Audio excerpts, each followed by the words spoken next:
छोटी मालकिन प्रणाम, मैं पैसे लेकर आया। हाँ गिरीश जी, अंदर आ जाइए।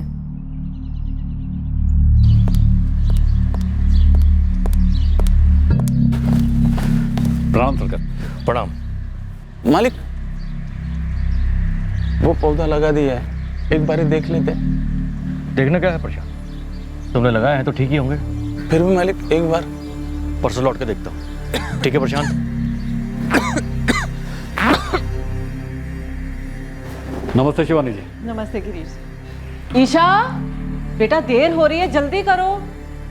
हेलो, अब किसी को बताना नहीं, ये दादी माँ ने दिया है। सीक्रेट? हाँ बिल्कुल सीक्रेट, और जैसा मन करे नानी के यहाँ खर्च लेना। ईशा बेटा, देर हो रही है, जल्दी चलो करो। चलो, मम्मा बुला रही। प्रणाम बड़ी मालकिन। आओ गिरीश आओ। ओ छोटी मालकिन। हाँ हाँ। प्रणाम छोटी मालकिन, ये अकाउंट देख लीजिए।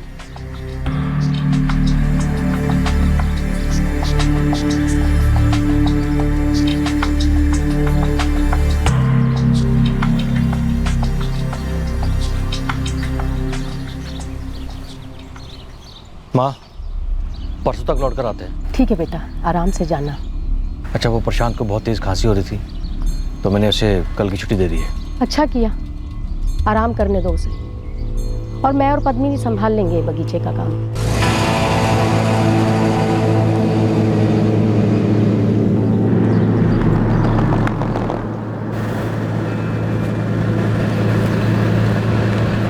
बड़ी मालकिन, रसोई का सारा काम हो गया, अब मैं निकलूं? ठीक है, परसों आना मत भूलना, और टाइम पे पूजा। जी।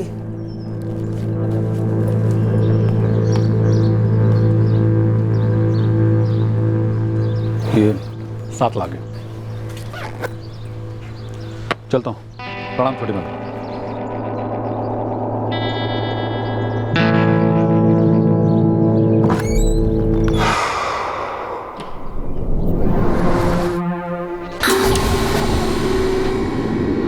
राम राम बड़ी मालकिन, चलता हूँ। गिरीश, मेरा हिसाब कब ला रहे हो? परसों, अभी थोड़ी एंट्रीज बाकी है। याद से। जी।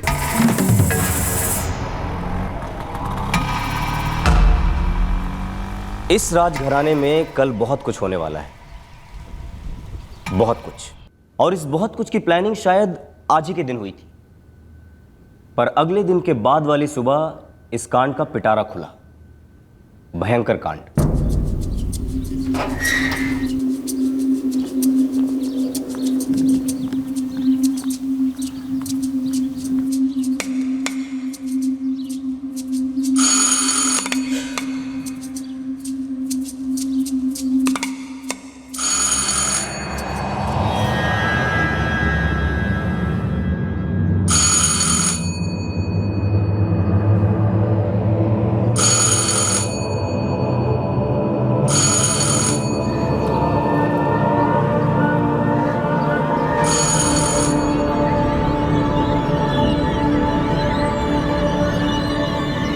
एक मिनट।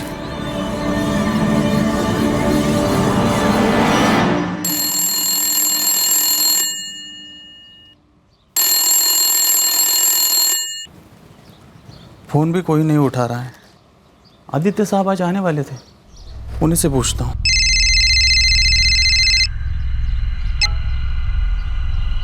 बोलो प्रशांत। मालिक, आप आ गए क्या? आ जाने वाला हूँ। बोलो क्या हुआ? बड़ी मालकिन और छोटी मालकिन कहीं बाहर गए हैं क्या? हमें तो नहीं बताया उन्होंने। क्यों, क्या बात है? मालिक, मैं और पूजा पिछले 5 मिनट से घंटी बजा रहे हैं और कोई दरवाज़ा नहीं खोल रहा है, और लैंडलाइन पे भी फ़ोन किया था पर कोई उठा नहीं रहा है। माँ और दीदी दोनों का फोन नहीं लग रहा। सब ठीक तो होगा ना घर पे? माँ, पद्मिनी, माँ, माँ, पद्मिनी, माँ, बड़ी मालकिन, छोटी मालकिन, बड़ी मालकिन, माँ, बड़ी मालकिन, माँ,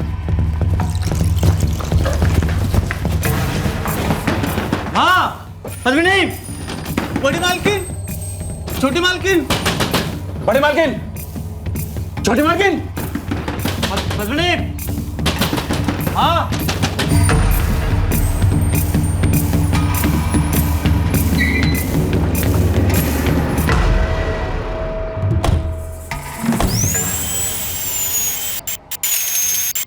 हम परसों मेरी वाइफ शिवानी के मायके गए थे परवानीगढ़। आज सुबह जैसे ही वापस लौटने की तैयारी कर रहे थे तो मुझे फ़ोन आ गया। किसका फ़ोन आ गया था आपको आदित्य जी? हमारे माली प्रशांत का। आपकी माताजी और बहन पद्मिनी कहीं जा सकती बाहर? जी बिल्कुल, जैसे बाकी लोगों का आना जाना होता है वैसे ही, लेकिन ऐसे बिना बोले कहीं चले जाएं ऐसा तो आज तक नहीं हुआ। नहीं साहब, रोज़ नहीं आती हूँ, एक दिन छोड़ के एक दिन आती हूँ। परसों आई थी और आज आई हूँ। तुम्हारा भी यही सिस्टम है, एक दिन छोड़कर एक दिन? जी नहीं साहब, मेरी रोज़ की ड्यूटी है, लेकिन परसों तबीयत खराब हो गई थी तो आदित्य साहब ने कहा कि कल छुट्टी ले लो। प्रशांत, खांसी रुक नहीं रही तुम्हारी? वो थोड़ा सा बुखार है मालिक। तो आज काम पर क्यों आए? उतनी भी बुरी हालत नहीं है मालिक, ठीक हो जाएगी। तो ये अपने आप ठीक होने वाली खांसी नहीं है। एक काम करो, डॉक्टर से मिलो, कल का दिन आराम करो और परसों काम पर आ जाना। वैसे भी हम आज और कल यहाँ पर नहीं हैं। और आप? जी मैं राजघराने के खेतों का हिसाब किताब देखता हूँ। परसों आया था छोटी मालकिन पद्मनी जी को खेतों का हिसाब किताब देने के लिए, और आज मुझे बड़ी मालकिन गायत्री जी को हिसाब देना था। आदित्य जी, इतनी बड़ी हवेली है आपके पास, लेकिन एक भी सिक्योरिटी गार्ड नहीं है, क्यों? क्योंकि कभी ज़रूरत महसूस ही नहीं हुई। सर। आदित्य जी आप रुकिए, पहले हम लोग अंदर जाएंगे, मुआयना करेंगे सब ठीक है कि नहीं।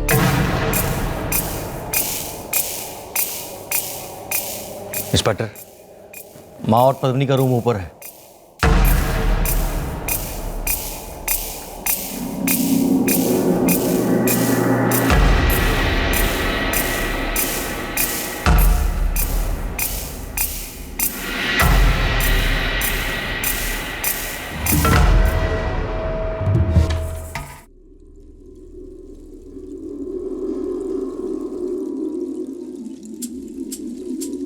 क्या बात है इंस्पेक्टर?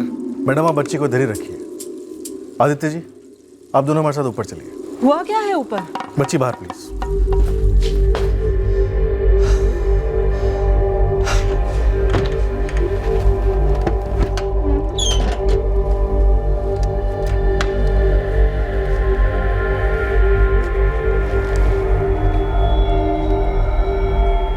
सर अजीब है, कबर्ड का दरवाजा खुला हुआ है लेकिन किसी ने कैश को हाथ भी नहीं लगाया, लाखों में है।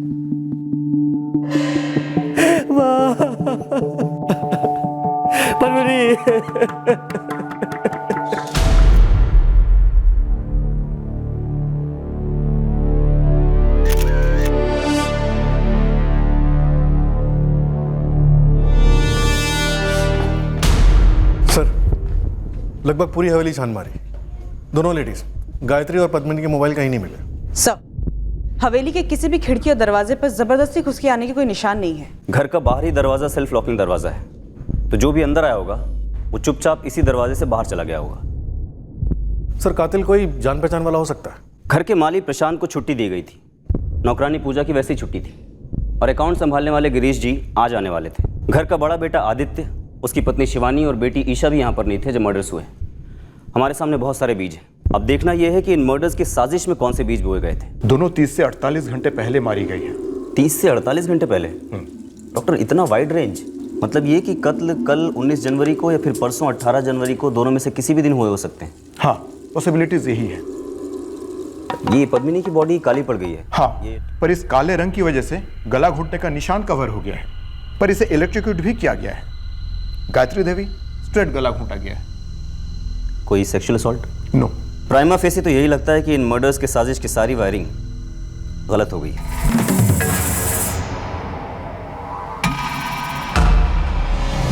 प्लान शायद ये था कि दोनों औरतों को इलेक्ट्रोक्यूट किया जाए ताकि देखने से लगे कि शॉक की वजह से एक्सीडेंटली दोनों मर गई। शायद। वैसे डबल मर्डर केस है इंस्पेक्टर, उस घर में पिछले 48 घंटे के अंदर कुछ तो बहुत ज्यादा गलत हुआ है। डॉक्टर गलत तो हुआ है, अब ये पिछले 48 घंटों में हुआ है या बहुत समय से होता चला आ रहा है, ये तो सिर्फ समय बताएगा। क्या 48 घंटे पहले प्लानिंग हो चुकी थी? 18 जनवरी को गायत्री देवी का बेटा आदित्य, उसकी वाइफ और बेटी 2 दिन के ट्रिप पर जाते हैं। स्टाफ भी वहां 2 दिन नहीं जाता, सीधे 20 को पहुंचते हैं। अजीब बातें कही हैं। सबसे अजीब बात यह है कि इतनी बड़ी हवेली में एक ही नौकरानी थी और वो भी ऑल्टरनेट डेज आया करती थी। और हवेली का माली भी 18 को ही बीमार पड़ता है और 19 को उसे छुट्टी दे दी जाती है, और 18 को या फिर 19 को इस हवेली में डबल मर्डर होता है। हमने हमारी इन्वेस्टिगेशन एक स्पष्ट संदेह के साथ शुरू की कि घर की दाल में ही कुछ काला था।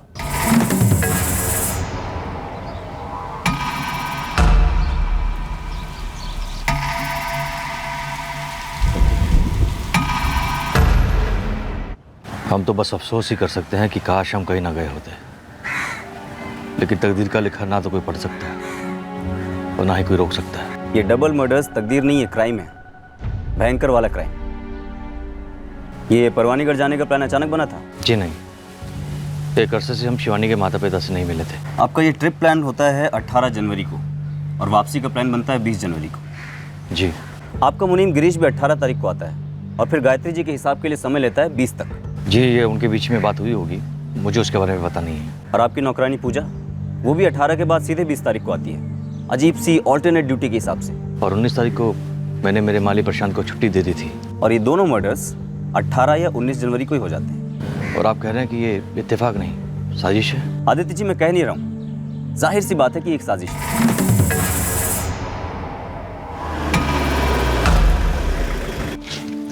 आप भी चलिए ना अंदर, मैं ज़्यादा टाइम नहीं लूँगी। अरे मैं कहाँ, तुम दो सलियों के भरत मिलाप में अपनी नाक अड़ाऊंगा यार। तुम ईशा को लेकर वैशाली से मिल लो, मैं एक काम निपटा के आता हूँ। ठीक है, जैसी आपकी मर्जी, लेकिन आदित्य हमें मैक्सिमम 1 घंटे के अंदर निकलना है, तो आ जाना ना। ठीक है। 18 जनवरी को हम लोग लगभग यही कोई 11:30 बजे घर से निकले थे। पर ये प्लान कब बना था शिवानी जी? प्लान? कैसा प्लान? मायके जाने का प्लान। क्यों, कोई और भी प्लान बना था क्या? देखिए, कोई प्लान नहीं बना था, बस 17 जनवरी की रात को मैंने अपने हस्बैंड से बात की कि मम्मी के घर जाकर आते हैं, तो उन्होंने बोला ठीक है कल चलेंगे। बस हमारा मेरी पत्नी शिवानी के मायके जाना, ऐसा भी कौन सा बड़ा गुनाह हो गया इंस्पेक्टर? आप अपनी पत्नी के मायके गए और गुनाह आपके घर में हो गया आदित्य जी। अगर मुझे पता होता कि ऐसा होने वाला है तो क्या मैं ऐसा होने देता? या फिर आप ये कह रहे हैं कि मुझे पहले से पता था कि ऐसा होने वाला है, इसलिए मैं अपनी पत्नी शिवानी और बेटी ईशा के साथ घर से बाहर था? गिरीश आपका मुनीम, प्रशांत आपका माली और पूजा आपकी नौकरानी, ये तीनों भी तो उस दिन बाहर थे। तो हम सब ने मिलकर मेरी माँ और मेरी बहन की हत्या की साजिश रची है। क्यों इतना आगे का सोच रहे हैं आदित्य जी? पहले ये बताइए कि ये पूजा ऑल्टरनेट डे पर काम पर आती है, ऐसा क्यों? हम किस नौकर को कब और कैसे बुलाते हैं, ये हमारा पर्सनल मैटर है। और सिक्योरिटी का ना होना भी आपका पर्सनल मैटर है? देखिए, मैं आपसे पहले भी कह चुका कि हमें कभी महसूस ही नहीं हुआ कि हमें सिक्योरिटी की ज़रूरत है। आपकी मेड पूजा ऑल्टरनेट डेज पे घर पे काम करने आती है, लेकिन घर का काम तो रोज होता है ना? देखिए, घर में रोटी कौन बनाएगा, कपड़े कौन सुखाएगा, ये तो सास बहू और ननद के बीच की बात होती है। घर घर की कहानी है ये। बिल्कुल घर घर की कहानी है, लेकिन आप ही बताइए शिवानी जी, ऐसा किस घर में होता है जहाँ पे ननद और सास की इतनी ब्रूटल हत्या कर दी जाती है? और आप बहू पर शक कर रहे हैं, यानी कि मुझ पर? करने की कोई वजह और ना करने की कोई वजह? शिवानी जी, जिन ऑल्टरनेट डेज पर आपकी मेड पूजा काम करने नहीं आती थी, घर का काम कौन करता था? जूठे बर्तन सिंक में रखना एक तो सेहत के लिए ठीक नहीं है, और दूसरी बात, ये हमारे खानदान की परंपरा नहीं है। जी दीदी।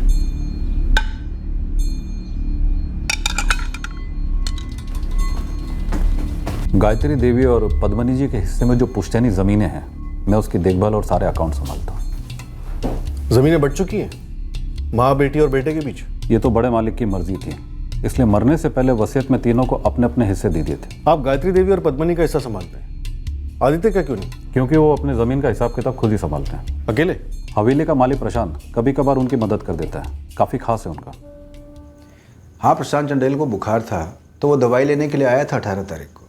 बाकी वो उस दिन काम पे गया था या नहीं, ये मैं कैसे बता सकता हूँ आपको? मैं यहाँ पिछले 10 साल से काम कर रहा हूँ साहब। प्रशांत, 10 साल काफ़ी होते हैं किसी को ठीक से जानने के लिए। राजघराना है साहब, लेकिन देखिए ना, इतने सीधे संस्कारी लोग, फिर क्या हो गया?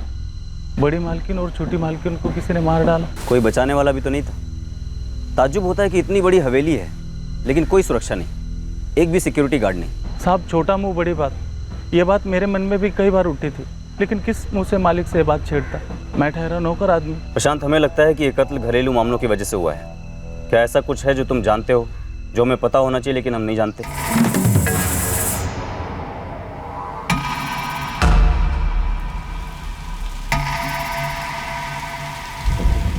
4 साल पहले जब तुम यहाँ काम पर लगी तभी ये रीत थी, एक दिन आओगी और एक दिन छुट्टी? छोटी मालकिन ने पहले दिन ही बता दिया था कि घर की क्या रीत है, अब मालिकों की मर्जी सराखों पर। और घर में कोई अनबन? अनबन का तो पता नहीं मैडम, लेकिन छोटी मालकिन पद्मिनी जी बहुत सख्त किस्म की औरत थी। मतलब बात बात पर डांटती थी, सब पर गुस्सा करती थी। किसे डांटती थी? शिवानी जी को? डांटती तो सभी को थी, पर शिवानी भाभी पर ज्यादा गुस्सा करती थी। शिवानी, शिवानी। जी दीदी। 4 बजे माँ के लिए चाय जाती है, 4:05 हो रहे हैं और अभी तक चाय नहीं गई। हो क्या रहा है यहाँ पे? दीदी मैंने पूजा से कह दिया था बनाने के लिए। पूजा ने अभी तक चाय नहीं बनाई तो तुमने उससे पूछा भी नहीं कि क्यों नहीं बनाई? घर के नौकरों पर अपनी गलतियां मत थोपो, जल्दी से बोलो उसे चाय बना कर लाए, या मैं बोलूं अगर वो तुम्हारी नहीं सुनती तो।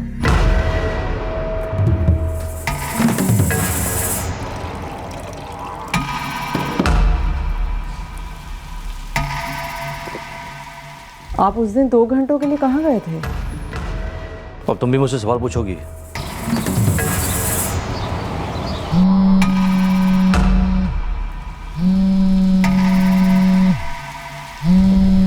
गिरीश जी, एक बात सच सच बताना, अब जो गायत्री देवी और पद्मिनी को रास्ते से हटाया गया है, तो ये पूरा पूरा रास्ता किसके लिए खुलता है? जाहिर सी बात है सब कुछ आदित्य जी को ही मिलेगा, क्योंकि परिवार में अब वही एक बचे हैं। तेरे चेहरे की हिचकिचाहट काफी कुछ कह रही है प्रशांत चंदेल। बेहतर होगा कि जो कुछ जानता है उगल दे। साहब मैंने वही कहा जो मैंने सुना है। प्रशांत चंदेल, तूने सच सुना है या तो हमसे झूठ बोल रहा है, ये तय करना हमारा काम है। साहब बिजली टूट पड़े अगर मैं झूठ बोलूँ? पता नहीं गायत्री देवी और पद्मिनी जी ने कौन सा झूठ बोला था जो उन पर वाकई बिजली टूट पड़ी। साहब जी, पद्मिनी जी और आदित्य साहब की बनती नहीं थी। किस बात को लेकर? वो जमीन बंजर हो चुकी है। हम रोज जो अनाज खाते हैं उसी बंजर जमीन से आता है आदित्य। जमीन हाईवे को लगकर है पद्मिनी। बिल्डर वहां पर होटल बनाना चाहता है, जिसके लिए वो हमें अच्छे खासे पैसे देने के लिए तैयार है। बेचने के लिए इससे अच्छे दाम नहीं मिलेंगे हमें, और ना ही इससे अच्छा समय आएगा। पर मुझे नहीं बेचनी वो जमीन आदित्य। वो जमीन माँ और सिर्फ माँ की है। तुम अपनी मर्जी क्यों थोप रही हो उन पर? क्यों दिमाग खराब कर रही हो माँ का? माँ का दिमाग इतना कमजोर नहीं है आदित्य, न कभी था और न कभी होगा कि कोई भी उसे खराब कर सके। माँ समझने की कोशिश करो प्लीज। बिल्डर जो आज दाम देने के लिए तैयार हुआ है वो कल नहीं मिलेंगे। पिछले 12 सालों में जमीन के दाम सिर्फ बढ़ते ही जा रहे हैं आदित्य, पर लगता है माँ के लिए इज्जत घटती जा रही है। जब तक माँ जिंदा है वो जमीन नहीं बिकेगी। तो सीधे कहो ना कि तुम्हारा इरादा ये है कि माँ सारी की सारी जमीन तुम्हारे नाम पर छोड़ जाए, और तुम्हारा इरादा है अपनी जमीन बचा कर रखो, बाकी सबकी जमीनें बेचकर पैसों में हिस्सा लो। क्यों? आदित्य, पद्मिनी, चुप हो जाओ तुम दोनों। शुरुआत किसने की थी माँ? बिल्डर का ऑफर कौन लेकर आया था आदित्य? मैंने कहा ना, चुप हो जाओ तुम दोनों। मुझे नहीं बेचनी वो जमीन।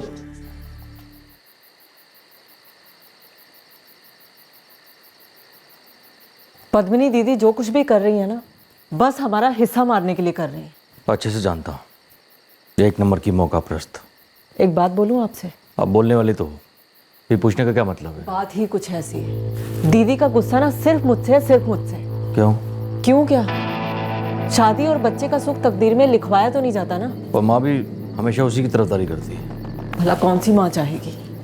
बेटी का घर नहीं बसा, गोद नहीं भरी, जाहिर सी बात है माँ जी का गुस्सा भी ना हम दोनों पर ही है। काश मैं इस डील की अहमियत माँ को समझा पाता। ये मौका वापस नहीं आएगा शिवानी। सो जाइए, जो हो नहीं सकता ना उसके बारे में सोचने का भी कोई फायदा नहीं।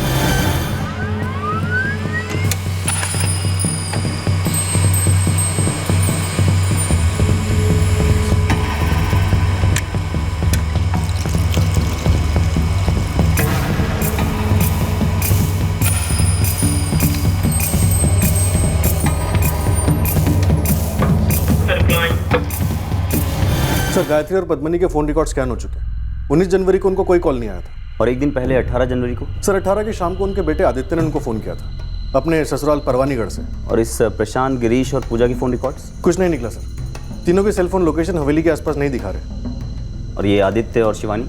इनका मामला गड़बड़ लग रहा है सर। दोनों के फ़ोन रिकॉर्ड्स और स्टेटमेंट में काफ़ी बड़ा गैप है, और इसी गैप से हमारा पहला लीड निकल सकता है।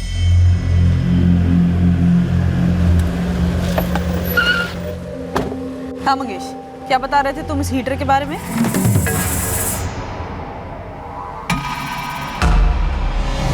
बस मैं गांव के मार्केट में टहल रहा था, तभी सुनने में आया कि 15 दिन पहले वो अपने आदित्य साहब है ना, उन्होंने 2 हीटर खरीदे थे। कहाँ से? सिंह इलेक्ट्रिकल्स। मार्केट में छोटा सा दुकान है। सर, आदित्य राठौड़ 18 तारीख को लगभग सुबह 11:30 बजे दीवानगढ़ से परवानीगढ़ के लिए निकला, लेकिन उसके कॉल रिकॉर्ड साफ बता रहे हैं कि वो दोपहर 2:30 बजे तक दीवानगढ़ में ही था। और फिर शाम को शिवानी के मायके परवानीगढ़ पहुंचकर अपनी मां को फोन करता है। कहीं ऐसा तो नहीं कि ये मर्डर्स 19 नहीं बल्कि 18 जनवरी की शाम को हुए हों? दोनों 30 से 48 घंटे पहले मारी गई है। शायद आदित्य ने गायत्री जी के फोन पर कॉल करके किराए के हत्यारों से बात की होगी, जो उस वक्त तक इस डबल मर्डर को अंजाम दे चुके थे, और गायत्री जी का फोन इन हत्यारों के पास था। सर, शिवानी को 18 की दोपहर 2:15 बजे एक कॉल आया था। किसका नंबर है? कोई वैशाली गुप्ता है सर। तुम ईशा को लेकर वैशाली से मिल लो, मैं एक काम निपटा के आता हूँ। मतलब 18 को ही कोई प्लान बन गया था।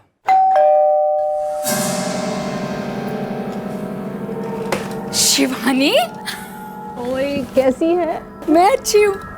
और ईशा मैडम, क्या हालचाल? हाँ आओ। हाँ हाँ जी, शिवानी मेरी फ्रेंड है। वो और उसकी बेटी ईशा मुझसे मिलने आए थे 18 जनवरी को। और वो लोग आपके घर से कब निकले? करीब 2:30-3 बजे। इस पूरे दौरान आदित्य आपके घर नहीं आया? जी नहीं, वो किसी काम से गए हुए थे, लेकिन लगभग 2:30 बजे वो शिवानी और ईशा को पिक करने आए थे। अरे आंटी को बाय तो बोला नहीं। Bye Vaishali aunty. बाय मेरा लड्डू। और आप राठौड़ साहब, आप तो राजा साहब हो, हम आम लोगों के यहाँ तो कदम ही नहीं रखते ना। अरे ऐसा नहीं है, बस थोड़ा काम था, नेक्स्ट टाइम पक्का।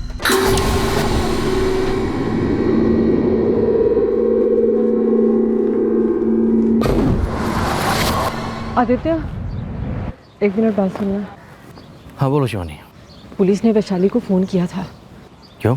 हमारे बारे में पूछ रहे थे। पूछने दो ना। आदित्य, तुम मुझे बताते क्यों नहीं कि उस दिन तुम 2 घंटे के लिए गए कहाँ थे? शिवानी, मैंने तुमसे कहा ना, मैं किसी काम में था जहाँ मुझे 2 घंटे लग गए थे। फिर एक ही सवाल तुम मुझसे बार बार क्यों पूछ रही हो?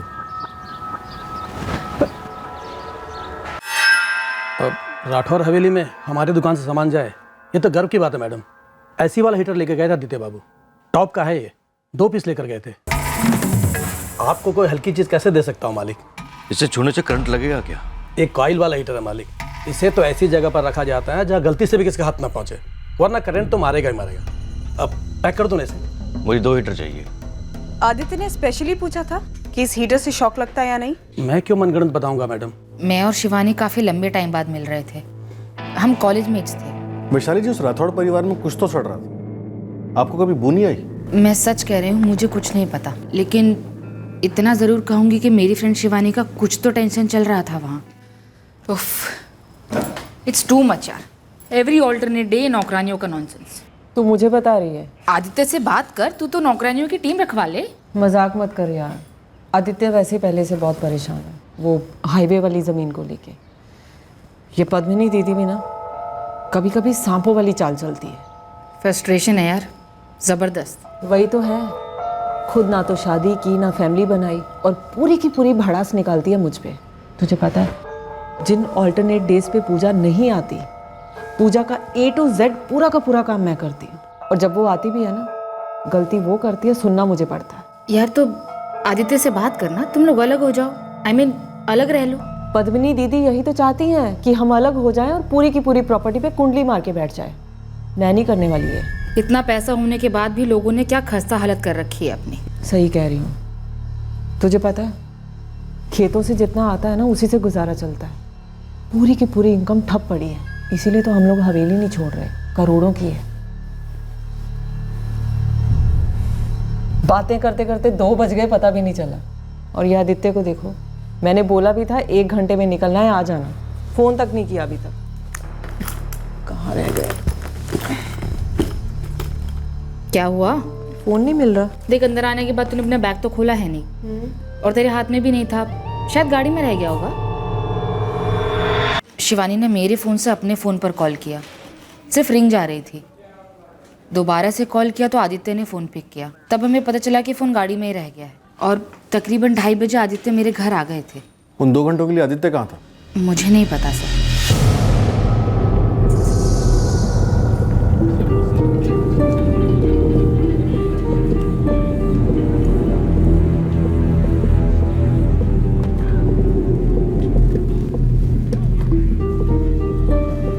लेटेस्ट मॉडल किधर से मिला बे तुझे? तुमसे मतलब? आम खाओगे या पेड़ गिनोगे? लेटेस्ट मोबाइल है, लेटेस्ट दाम लगाओ। मैं वैशाली के घर क्यों नहीं गया? क्योंकि मुझे बोर होना पसंद नहीं है, जैसे मैं अभी हो रहा हूँ। शिवानी और वैशाली के बीच में सहेलियों वाली बातें होती जिनका मुझसे कोई ताल्लुक नहीं है। लेकिन यहाँ जो बातें हो रही हैं उसका ताल्लुक सिर्फ और सिर्फ आपके साथ है। 18 जनवरी को दोपहर 2:30 बजे तक कोई ज़रूरी काम कर रहे थे आप? हाँ। क्या काम आ गया था आपके हस्बैंड को? नहीं पता, ये तो मुझे अब तक नहीं पता कि वो किस काम से गए थे। अचानक होने से क्या प्रॉब्लम है इंस्पेक्टर? क्या आप अपनी पत्नी और बच्चों के साथ अचानक बाहर नहीं जाते? क्या कभी कोई प्रोग्राम नहीं बनता? बिल्कुल बनता है, लेकिन आपके इस प्लान के साथ इत्तेफाकों का एक कारवां भी तो बना है आदित्य जी। कैसे? 17 जनवरी की रात को अचानक शिवानी जी के मायके जाने का प्लान बनता है। अगले दिन रास्ते में किसी पुरानी सहेली वैशाली के घर रुकने का प्लान बनता है और वहाँ भी सिर्फ शिवानी जी वैशाली से मिलती हैं, आप नहीं। आप किसी रहस्यमयी काम के लिए गायब हो जाते हैं और उसके बाद किसी को नहीं बताते कि वो काम क्या था। कहाँ गए थे आदित्य जी? मैं एक पर्सनल काम से गया था। कौन सा पर्सनल काम? मैंने कहा ना पर्सनल। आदित्य जी, हमें पता है कि आप कहाँ थे। तो बताइए, बताइए। पूरे गांव से पूछताछ की हमने, एक एक उस शख्स से जिसका आपके साथ ताल्लुक हो सकता है उससे पूछा गया है, लेकिन हर इंसान ने यही कहा है कि वो आपसे नहीं मिला है। तो ये कि एक आदमी ने आपको देख लिया था। कहाँ? आपके खेतों के पास, आपकी हवेली के बहुत पास। आप गाड़ी लगाकर आराम कर रहे थे। आदित्य जी, ऐसा कौन सा काम करके आए थे जो इतने थक गए थे आप? ये हीटर ठीक 15 दिन पहले आपकी सास और ननद के रूम में लगाया गया था, है ना? जी।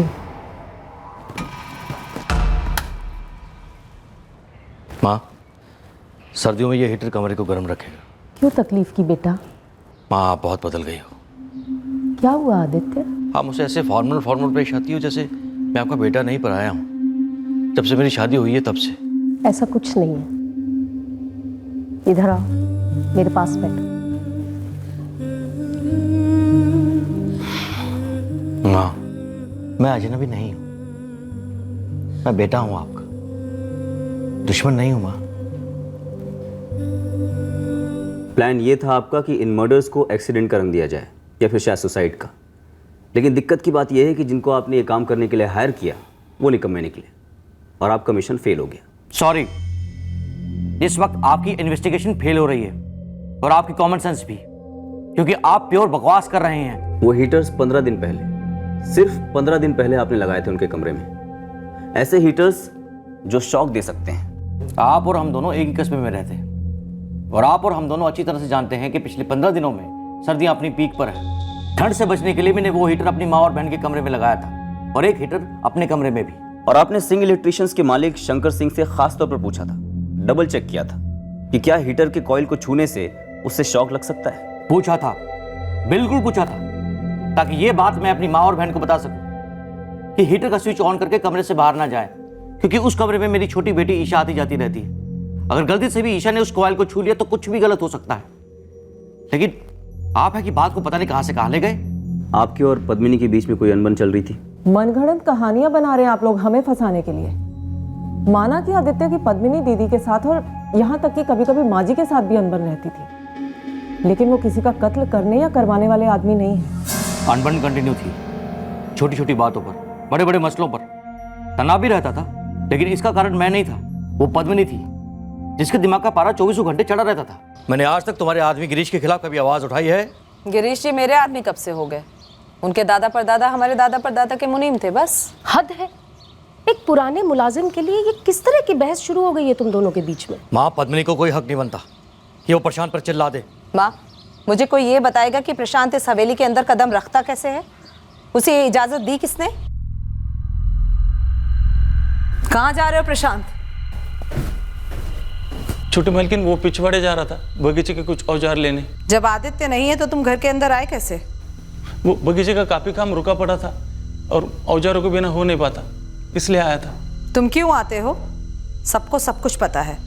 चलो निकलो यहाँ से और आइंदा से इस घर में कदम मत रखना। बागबान हो, बगीचे तक ही रहो, समझे? पिछले 10 सालों से प्रशांत इस घर में काम कर रहा है, लेकिन तुम्हें क्यों खटकता है? क्योंकि उसे मैं लेकर आया हूं, वो मेरा वफादार है। बिल्कुल नहीं, मुझे सिर्फ इस बात की तकलीफ है कि उसने हमारे घर पर चोरी की है और वो दोबारा चोरी नहीं करेगा, इस बात की क्या गारंटी है? पद्मिनी थोड़ी सनकी थी और शक्की भी। एक सेकंड में किसी पे भी इल्जाम लगा देती कि इसने चोरी की, इसने मुझे बुरी नजर से देखा, ये ऐसा है वो वैसा है।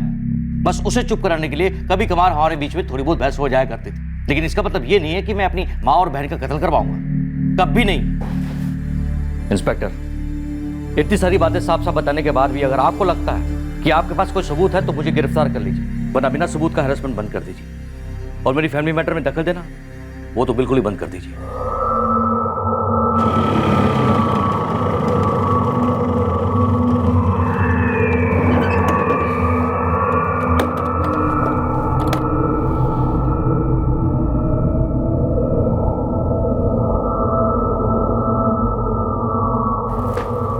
राम राम छोटे मालिक, अंदर आ सकता हूँ? आओ गिरीश, आगे से पूछा मत करो, ऐसे ही आ जा करो।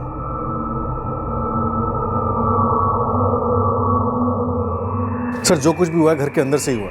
पूरा फायदा आदित्य को हो रहा है, लेकिन हमारे पास उसके खिलाफ रत्ती भर का सबूत नहीं है। बचा स्टाफ, माली प्रशांत, मेड पूजा और मुनीम गिरीश, इन सबके बैकग्राउंड चेक किए, क्लियर है। रिश्तों में दीवारें थी, इन दीवारों में सीलन भी पड़ गई थी। घर तो टूट गया, लेकिन इमारत अभी मजबूत है, बल्कि करोड़ों की। क्योंकि सब कुछ घर के अंदर ही हुआ, टेक्निकल एविडेंस नहीं मिले होंगे, फोन कम्युनिकेशंस भी नहीं, कुछ भी नहीं। ऐसा भी नहीं था कि कोई चोरों या डेकॉइट का गैंग था कि लूट के दौरान कत्ल हुआ हो। पैसे तो वहीं रखे थे, छुए भी नहीं। 7 लाख कैश। अब कोई बाहर वाला ऐसा क्यों करता? पर एक्चुअली बाहर वाला इन्वॉल्व था, पैसे भी इन्वॉल्व थे, और हमारा सबसे पहला अंदेशा भी सही साबित हुआ कि ये डबल मर्डर एक बिगड़े हुए प्लान का नतीजा था, और इस नतीजे पर भी हम बाहर से ही पहुंचे। जैसे उसने फ़ोन दिखाया मैंने बस भांप लिया, चोरी का माल है। मैंने सोचा आप लोगों को खबर कर दूं। कौन है वो आदमी और रहता कहाँ? अरविंद चौहान नाम है उसका, हमारे दुर्गानगर का ही है। करता क्या? छोटे मोटे 2 नंबर के धंधे। इस अरविंद चौहान को उठवाओ, छोटी मोटी बातें करते हैं इससे। हाँ गिरीश, अंदर आ जाइए।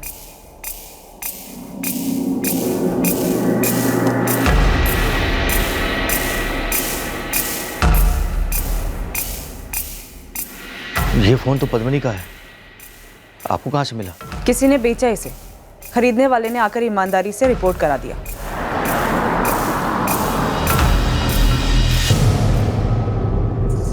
क्या हुआ साहब? अब और क्या पूछना है आप लोगों को? यही कि तेरे मालकिनों के कत्ल में तू पौधा था या पेड़? क्या? हाँ, तू माली था या तेरे ऊपर कोई बागबान था? चलो।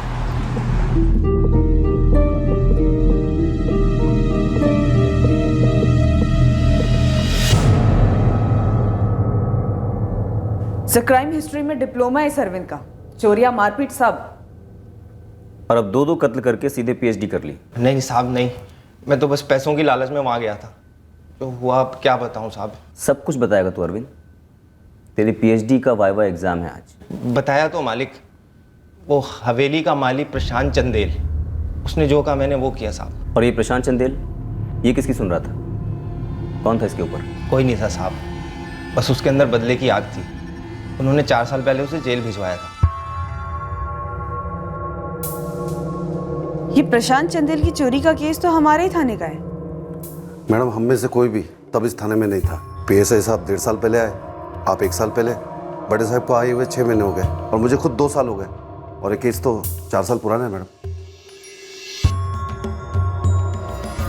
आदित्य, मेरा बैग यही था हॉल में, और उसमें से पूरे 50,000 गायब हैं, और तुम्हारे इस प्रशांत के अलावा और कोई नहीं आया यहाँ। हमने पैसा नहीं लिया है मालिक, बैग को छुआ तक नहीं, बस पिछवाड़े से सामान लेकर चुपचाप निकल गए। तो या तो हम झूठ बोल रहे हैं या पैसों के पर निकल आए। पिछले 6 सालों से काम कर रहा है यहाँ प्रशांत, और आज तक अपने ही हाथों से लगाए हुए पौधे का एक फूल तक अपने घर नहीं लेके गई है।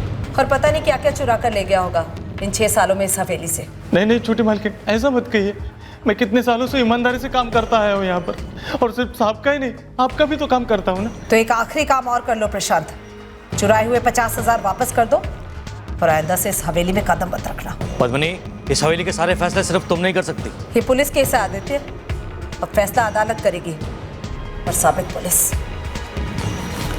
रुको पद्मिनी, पुलिस को बुलाने की क्या जरूरत है? मां रोको से। हेलो, दीवान बाग पुलिस स्टेशन, मैं राठौर हवेली से बोल रही हूँ, पद्मिनी राठौर।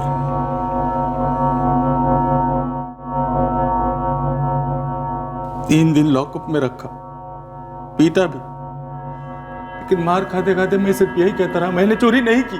तेरी केस फाइल में लिखा हुआ है कि आदित्य राठौड़ ने तुझे जेल से छुड़ाया था, तेरा केस वापस लिया, और यही नहीं, तुझे वापस काम पे भी रखा था। उनका मुझ पर हमेशा एहसान रहा है। ये पद्मिनी मालकिन, उसने मेरा पैसा खाया। उसके लिए मैंने पूरे 6 महीने काम किया। जब गिरीश जी बीमार पड़े थे, पूरे 30,000 रुपए बनते थे। उस पर चोरी का इल्जाम लगाकर मेरे पैसे नहीं दिए उसने।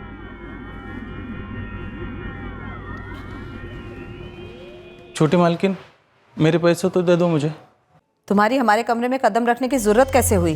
छोटी मालकिन, आप पहले हमें खूब बेइज्जत कर चुके हैं, लेकिन हमारी मेहनत की कमाई तो ना छीनो। वो 50,000 वो भी हमारी मेहनत की कमाई थे जो चुराए हैं तुमने। मैं चोर नहीं हूँ छोटी मालकिन। फिर पुलिस ने तुम्हें गिरफ्तार क्यों किया? आदित्य ने तुम्हारी जमानत देकर तुम्हें काम पे वापस रखा है, पर हमारी नजरों में तुम हमेशा चोर रहोगे। बहुत जलील किया था मुझे उसने, बिना चोरी किए अपराधी बना दिया था। फिर सोचा इस बार सच में चोरी करूंगा। आज ही गिरीश ने पैसे जमा किए हैं। छोटी मालकिन प्रणाम, मैं पैसे लेकर आया। और आज ही मालिक शिवानी भाभी और ईशा बेबी को लेकर 2 दिन के लिए बाहर गए हैं। कितने पैसे होंगे घर में? लाखों में। पॉकेटमारी में इतनी जीतोड़ मेहनत है, पकड़े जाने का इतना बड़ा रिस्क है, हाथ लगते हैं क्या 100-200? हाँ तो मतलब पूरा बागीचा है, सारे फूल हमारे, जो चाहे तोड़ो। कांटे भी है। क्या कांटे? फूलों के दोनों गमले तोड़ने होंगे। मारे डालते हैं दोनों को। सच? और नहीं तो क्या, इतनी बेइज्जती की है तेरी। पैसों से तो सिर्फ मेरे दिल को ठंडक मिल सकती है, तेरे दिल को नहीं। पकड़े गए तो? कभी नहीं। हाथी की मौत के लिए आज तक चिट्ठी पे शक हुआ है कभी?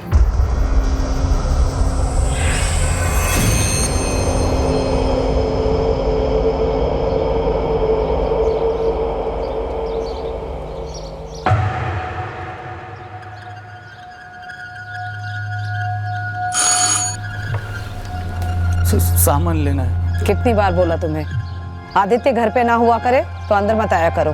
पिछवाड़े से औजार लेने, 2 खास पौधे लगाने। मालिक ने कहा था आज ही लगाने को। ठीक है, जल्दी लेकर निकलो यहाँ से।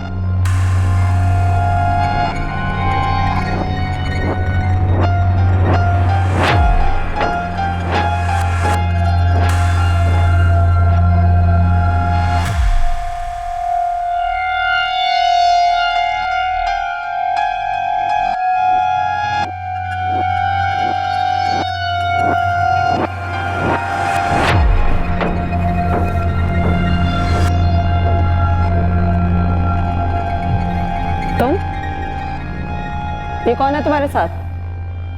प्रशांत, तुम अपनी हद पार कर रहे हो। अब आप दुनिया पार करोगी छोटी मालकिन। मतलब? जुर्म की दुनिया में कोई नर्सरी का भी स्टूडेंट होगा ना, तो वो भी यही बोलेगा, तुम्हारा प्लान परफेक्ट नहीं था, बल्कि परफेक्ट का उल्टा था, एकदम कच्चा। तुम दोनों को सिर्फ गलत फहमी थी कि तुम कभी पकड़े नहीं जाओगे, खासकर तुझे प्रशांत चंदेल। 4 साल से दम घुट रहा था। जब भी हवेली से कोई चीज गुम हो जाती, मुझ पर बरस पड़ती थी, पुलिस की धमकी देती थी। मैंने हमेशा तुझ पर भरोसा किया, इसलिए 4 साल पहले मैंने तुझे पुलिस से छुड़वाया था।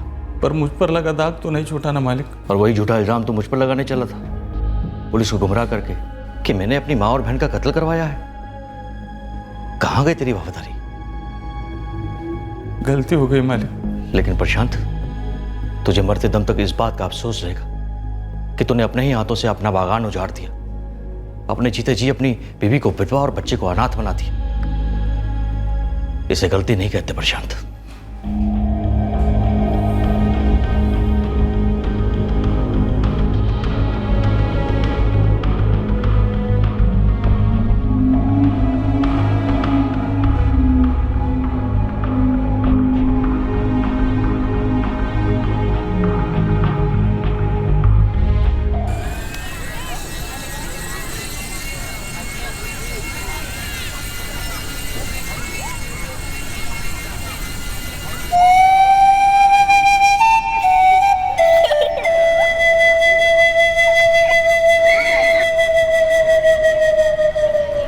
खेलते बच्चों को देखना पसंद है मुझे।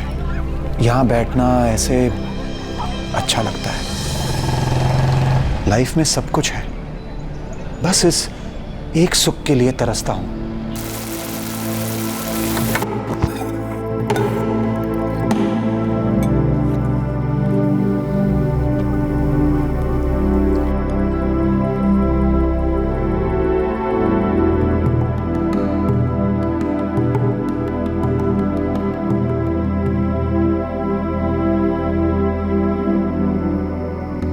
मिस करता हूं उन्हें बहुत। अजी डिनर तो कब का रेडी है, लेकिन ये इंजन ड्राइवर राहुल साहब ट्रेन रोकने को ही तैयार नहीं है। आपने खा लिया? बस चल रहा है, क्या बनाया है? वही यूजुअल नूडल्स। कितनी बार कहा है आपसे, अगर खुद बनाने का मन नहीं करता तो कोई टिफिन सर्विस कर लो या बावर्ची तो रख लो। ये रोज रोज का नूडल्स वगैरह ठीक नहीं है। ये रोज रोज का अकेलापन उससे भी ज्यादा ठीक नहीं है निशा। विनय, हम फिर उसी बात पर अटक रहे हैं। आप जानते तो हैं मुझे पटना रास नहीं आता। आप रांची ट्रांसफर ले लो ना। बैंक जॉब से ट्रांसफर मिलना नूडल्स थोड़ी ना है कि 2 मिनट में हो जाए। तुम जानती हो हमें हमारी मर्जी से ट्रांसफर नहीं मिलता। आप भी तो जानते हैं अब पहले जैसा तो है नहीं कि हम दोनों ही थे, 2 बैग्स बांधी और हर पोस्टिंग्स पर साथ साथ जाते। सुनो, कल पार्क में बैठा था, बच्चों को खेलते देख रहा था। नए टाइप का टॉय हेलीकॉप्टर आया है, रिमोट वाला। अपना राहुल देखेगा तो बिल्कुल क्रेजी हो जाएगा। उसके लिए खरीद देना। ओके? हर महीने कोई ना कोई कीमती खिलौना खरीद के रख देते हो आप। बिगाड़ के रख दोगे इससे, मैं कह देती हूँ। नहीं बाबा, ये बस मेरी खुशी के लिए, ले देना। ओके? अच्छी बात है।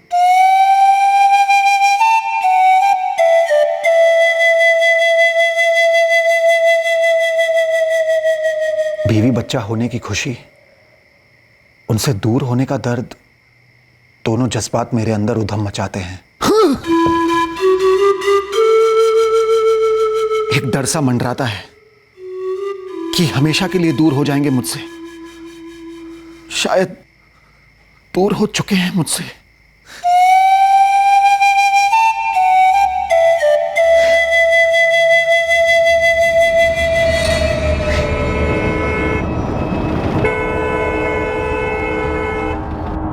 सर मैं कल भी गया था उनके घर पर। डोरबेल बजाई, दरवाजा खटखटाया और आवाज भी लगाई, कोई रिस्पॉन्स नहीं मिला। और पड़ोसी? सभी से पूछा, किसी को नहीं पता निशा भाभी और राहुल कहाँ हैं। नहीं जी, मुझे तो कुछ कहा नहीं निशा ने कि कहीं बाहर जा रही हैं। कल सुबह तक तो मैं इन दोनों को देखा था। मैं 15 मिनट से कोशिश कर रहा हूँ, कोई रिस्पॉन्स ही नहीं है अंदर से। फोन किया आपने? फोन तो कल से स्विच ऑफ है, तभी तो उनके पति विनय ने मुझे यहाँ भेजा पता करने के लिए। अभिषेक, निशा का फोन पिछले 2 दिनों से स्विच ऑफ आ रहा है। परसों से ट्राई कर रहा हूं मैं। विनय, मैं अभी भी तुम्हारे घर के बाहर ही खड़ा हूँ, अंदर से कोई रिस्पॉन्स ही नहीं है।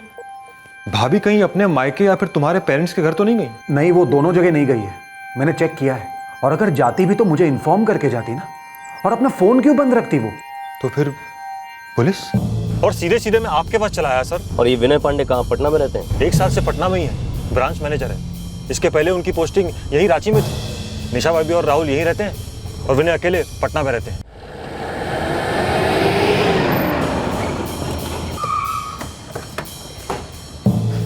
सर ये लक्ष्मण, सिक्योरिटी गार्ड, इससे भी मैंने पूछा था, इसने नहीं देखा निशा भाभी और राहुल को बाहर जाते हुए। निशा पांडे जी के घर कोई आया था क्या? नहीं साहब, कोई आया होता तो एंट्री होती।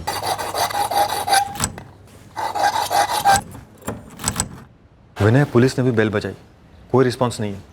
अब पुलिस दरवाजा खुलवा रही है। अभिषेक, मैं अभी के अभी पटना से निकल रहा हूं, मुझे बहुत डर लग रहा है।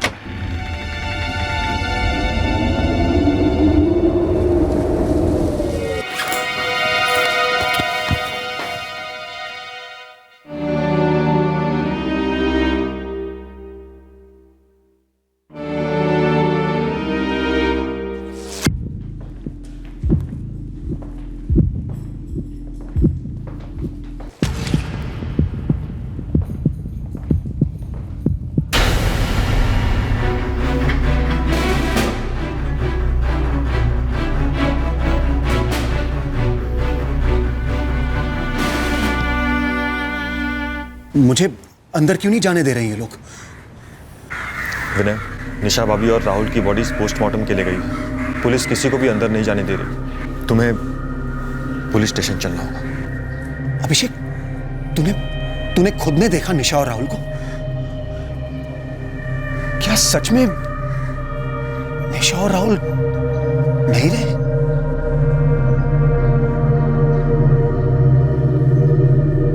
निशा का पति विनय 3 फरवरी की शाम से उसको फोन ट्राई कर रहा था, स्विच ऑफ था। 3 फरवरी की लेट सुबह मारे गए होंगे, 11 से 12 के बीच। विनय जी को बॉडी आइडेंटिफाई करनी होगी, प्रोसीजर है। विनय इस वक्त सदमे में है, किसी भी बात पर रिएक्ट नहीं कर रहा है। पर मर्डर्स को 48 घंटे से ऊपर हो चुके हैं। देखिए, हमें कातिलों तक पहुंचना है और विनय जी से कई सवाल भी करने हैं। लेकिन विनय तो 1 साल से पटना में रह रहा है। जब ये हुआ वो तो पटना में था। घर में किसी भी तरह के फोर्स एंट्री के निशान नहीं है। 2 ग्लासेस मिले हैं क्राइम सीन पर। मतलब जाहिर है कि जो कोई भी था या थे वो जान पहचान के थे।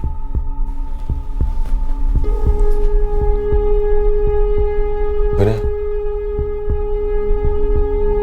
तुम्हें आइडेंटिफाई करना होगा निशा भाभी और राहुल को। रूल है। 4 लोग थे जो उस हाउसिंग कॉलोनी के नहीं थे।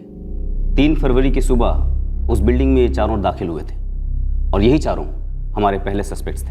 घर में जबरदस्ती घुसने की कोई निशानियां नहीं थी। अंदर टेबल पर 2 ग्लासेस मिले तो शायद इन चारों में से 2 निशा पांडे की जान पहचान के थे। एक और चौंकाने वाली बात थी सर क्राइम सीन की कि निशा पांडे का मोबाइल फोन और उसके बदन के सारे जेवर जो के त्यों थे। क्या घर से कुछ और चोरी हुआ था? हमने विनय पांडे के साथ मिलकर पूरे घर को स्कैन किया, लेकिन ऐसा कुछ भी मिसिंग सामने नहीं आया। तो एक बात तो साफ थी कि इस डबल मर्डर के पीछे कोई भी माली कारण बिल्कुल नहीं था। एक और बात, बिल्डिंग की सीसीटीवी फुटेज में हमें 2 लोग ऐसे नजर आए जिन्हें कोई पहचान नहीं पाया।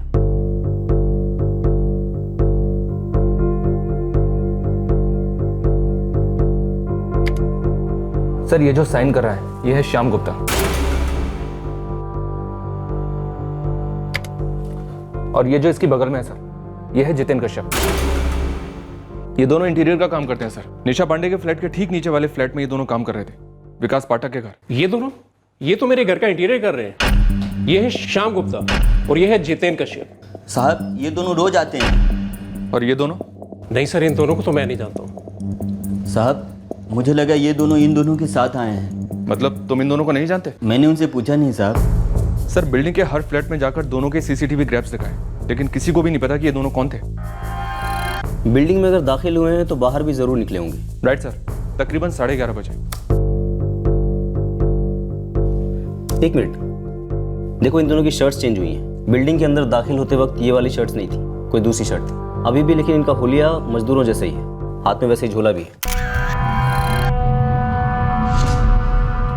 सिक्योरिटी गार्ड लक्ष्मण की नजर से मिस हो गया सर। नहीं तो साहब, हम तो नहीं जानते तक नहीं। ये दोनों हमारे साथ तो नहीं थे। हमने पहले ने कभी नहीं देखा साहब। अच्छी तरह से देखो इन्हें, ये दोनों तुम्हारे ही पेशे के लगते हैं। शहर में पहले कभी नहीं देखा? नहीं साहब। बिल्डिंग के किसी भी दूसरे फ्लैट में लोग गए नहीं, बस निशा पांडे के घर गए होंगे। कोई फोर्स एंट्री एग्जिट नहीं। घर के अंदर टेबल पर पानी के 2 ग्लास। ये पकड़कर चला जा सकता है कि ये दोनों सिर्फ और सिर्फ निशा पांडे के फ्लैट में ही गए थे और मर्डर के मकसद से ही गए थे।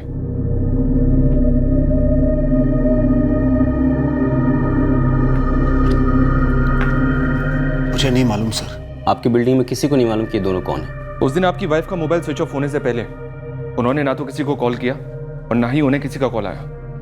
ऐसा लगता नहीं है कि उन्होंने किसी को बुलाया था। लेकिन आपके घर के अंदर टेबल पर पानी के 2 ग्लासेस मिले हैं, जिससे हम ये अनुमान लगा के चल रहे हैं कि आपकी पत्नी निशा शायद इन दोनों को जानती रही होंगी। इन्होंने आपके घर के अंदर अपनी शर्ट्स भी बदली थी। हो सकता है खून के धब्बे लग गए हों शर्ट पर। ये लोग कौन है सर? और मेरे ही बीवी और बच्चे को क्यों? शायद किसी ने पुरानी दुश्मनी निकाली हो। दुश्मनी एक औरत और एक मासूम बच्चे से, वो भी ऐसे? अभी 2 तारीख को ही तो बात हुई थी। जी, आप कह रहे थे 2 तारीख को बात हुई थी, फिर सब ठीक ठाक था। राहुल अपने नए टॉय हेलीकॉप्टर से खेल रहा था। मैंने निशा से कहा कि मेरी लीव सैंक्शन हो गई है, 14 से 18 घर आ रहा हूं मैं। घर। विनय पांडे को हमारे बैंक में पूरे 15 साल हुए हैं। पिछले साल को ही पटना सिटी के एक ब्रांच के मैनेजर बनाए। प्रमोशन और ट्रांसफर साथ में। निशा जी और राहुल साथ में यहीं रांची में रहे? विनय यहाँ रांची की पोस्टिंग पर 3 साल पहले आया था, तब राहुल छोटा था। निशा को रांची भाग गई तो उन्होंने बच्चे का स्कूल सब यहीं करने का सोच लिया। विनय आता था महीने में पटना से। और रांची से पहले? मैडम, हमारे बैंक में असिस्टेंट मैनेजर लेवल के बाद हर 2 साल में प्रमोशन और ट्रांसफर साथ साथ ही होते हैं। विनय काफ़ी तरक्की कर रहा है, उसके ट्रांसफर भी कई जगह हुए, बोकारो, धनबाद और भुवनेश्वर भी 2011 से 2012, जब राहुल पैदा हुआ था। राहुल भुवनेश्वर में पैदा हुआ था, लेकिन निशा जी और विनय जी ये तो बोकारो के रहने वाले हैं ना, तो निशा जी बोकारो अपने मायके क्यों नहीं गई डिलीवरी के लिए? क्यों नहीं गई ये मैं कैसे बता सकता हूँ, आप विनय से ही पूछ लीजिए। देखो साहब, आप ना इस सीसीटीवी की पहले के दिनों की फुटेज भी निकलवाओ। ये बंदे मजदूर लगते हैं, हो सकता है पहले भी कभी आए हों। अबे ओ सोमेश, अब क्या तू हमें हमारा काम सिखाएगा? पिछले 3 महीने के सारी फुटेज चेक किए, उसमें नहीं थे ये दोनों। तो कोई नहीं साहब, मैं घुमाता हूँ ये फोटो अपने खबरों के मजदूरों में।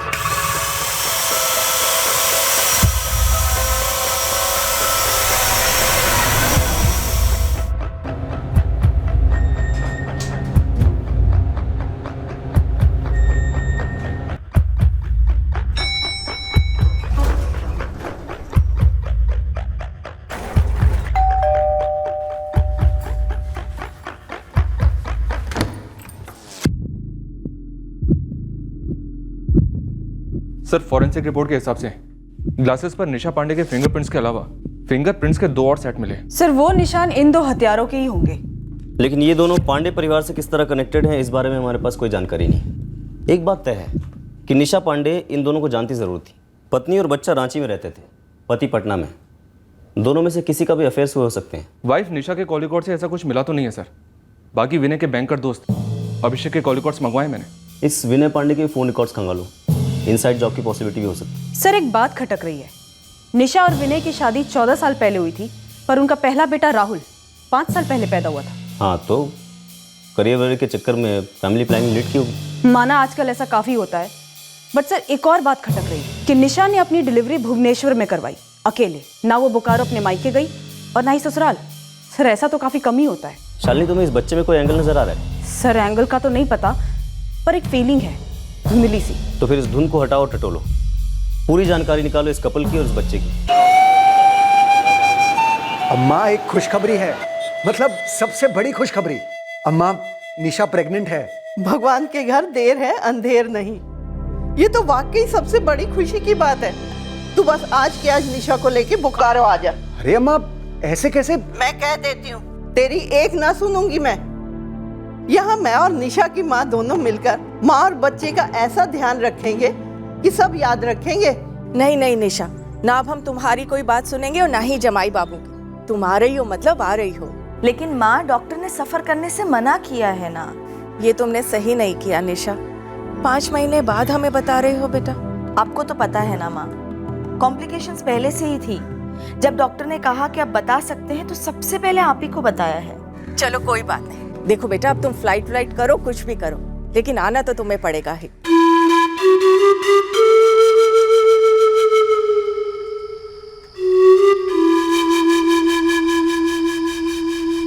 तो आप भुवनेश्वर गई गंगा जी? दरअसल वो दोनों ही मना करते रहे, कह रहे थे सब इंतजाम है, पानी की जरूरत नहीं है। राहुल अचानक से 1 महीना पहले ही आ गया और हम लोग जाएं ना जाएं बस इसी में ही लगे हुए थे। और फिर डिलीवरी के बाद हम तुरंत उसके पास गए। हम सब कितने खुश थे, पोता हुआ था हमारा। पूरे 9 साल क्या क्या नहीं सहा, क्या क्या नहीं किया उन्होंने। कितने डॉक्टर्स, कितनी दवाइयाँ, कितनी दुआएं, मन्नतें, व्रत, उपवास। जब हम भुवनेश्वर गए थे ना, कितनी खुशी थी मेरे बेटे और बहू के चेहरे पर। और अब ये। सर, विनय के उस बैंकर दोस्त अभिषेक के कॉल रिकॉर्ड्स तो क्लीन निकले। उन दोनों हथियारों की फोटो दिखाए उसे? यस सर, मैंने दिखाया। सर उसका भी यही कहना है कि वो उन दोनों को नहीं पहचानता है। अगर हर कोई यही कह रहा है कि वो नहीं पहचानते हैं, इसका मतलब ये है कि कोई है जो झूठ बोल रहा है। सर सच कहूँ तो झूठ और झोल, ये दोनों मुझे इस बच्चे की डिलीवरी को लेकर ही लग रहा है। सर देखिए, 9 साल पहले फर्टिलिटी ट्रीटमेंट्स, टेस्ट शुरू हुए, काफी फ्रस्ट्रेशन हो गया होगा, और उसके बाद निशा प्रेग्नेंट हुई। सब पूरे 5 महीने तक निशा ने ये बात किसी को नहीं बताई। सर ऐसा कैसे पॉसिबल हो सकता है? और ऊपर से डिलीवरी के टाइम ना वो अपने मायके बोकारो गई और ना ही वहां से किसी को उसने आने दिया और ना ही ससुराल वालों को। सर वो ऐसा क्यों करेगी? जैसा कि आजकल काफ़ी होता है, गर्भ किसी और औरत ने धारण किया होगा, सरोगेसी, और ये लोग इस बात को पर्सनल रखना चाहते होंगे, उन्हें दुनिया को नहीं बताना था। यस सर, बट कम से कम पेरेंट्स, माँ तो दुनिया नहीं होती ना सर, इसीलिए डाउट जा रहा है। सर मैं कोई आलोचना नहीं करना चाहता, लेकिन मुझे जो सच दिख रहा है मैं वही कहना चाहता हूँ। यही ना कि राहुल इन दोनों का बच्चा नहीं लगता। Right sir. ये बात मैंने भी नोटिस की थी जब मैंने राहुल और उसकी माँ को पोस्टमार्टम रूम में देखा था। सर मुझे लगता है ये सारा मामला कहीं ना कहीं इस बच्चे से जुड़ा हुआ है। डीप जाते हैं और पता करते हैं कि वाकई में इस एंगल में कोई सच्चाई है या नहीं। 5 साल पहले ये पांडे जोड़ा भुवनेश्वर में कहाँ रहता था, क्या हुआ था? मैडम थोड़ा नहीं, काफ़ी कुछ गड़बड़ है यहाँ पर। सब कुछ बताओ शांता। मैडम यहाँ की जय जगन्नाथ कॉलोनी में रहते थे ये विनय और निशा पांडे। 2011 और 12 में मैं पड़ोसियों से मिली, घुमा फिराकर 4-5 औरतों से बातचीत भी की। और मैडम ये कि हमारे पास शक करने जैसा काफ़ी कुछ है। बच्चे के बारे में? हाँ मैडम, पड़ोस की किसी भी औरत ने निशा को पूरी प्रेगनेंसी के दौरान घर से बाहर आते जाते नहीं देखा। मैंने मैटरनिटी होम चेक करने के लिए बोला था, वो किया? हाउसिंग कॉलोनी के आसपास 15 छोटे बड़े प्राइवेट क्लिनिक और नर्सिंग होम गई थी, कुछ नहीं मिला मैम। शांता और ढूंढो। भुवनेश्वर बड़ा शहर है, यहाँ कई हॉस्पिटल और मैटरनिटी होम्स हैं, लेकिन म्युनिसिपल कॉर्पोरेशन तो एक ही है जहाँ सारे जन्म और मौत के रिकॉर्ड होते हैं। लेकिन मैडम 2011 से 2012 के बीच यहाँ पर किसी भी विनय पांडे और निशा पांडे के बच्चे का रिकॉर्ड नहीं मिला। तो फिर ये बच्चा आया कहाँ से? खबर मिली है कि इनके घर पे एक नौकरानी काम करती थी, रुक्मणी नाम की। क्या इस बच्चे का राज इस डबल मर्डर का राज खोलेगा? सर इस बच्चे का जन्म एक मिस्ट्री है जरूर, लेकिन इसका डायरेक्टली डबल मर्डर से कनेक्शन होगा ये कहना इतना भी आसान नहीं है। सर हमारा ये काम कांस्टेबल शांता आसान कर रही है सर, वो उस मेड रुक्मणी के बारे में पता कर रही है सर। शायद ये बच्चा विनय और निशा का नहीं है। लेकिन इन दोनों हथियारों का क्या? ये क्या वहां कोई पर्सनल दुश्मनी निकालने गए थे? सर इन दोनों ने मोबाइल जेवर कुछ भी नहीं चुराया, मतलब चोरी के लिए तो बिल्कुल नहीं आए थे। एक बात तो तय है कि निशा इन दोनों को जानती जरूर थी, वरना वो दरवाजा खोलकर उन्हें घर में बैठाकर पानी क्यों पिलाती?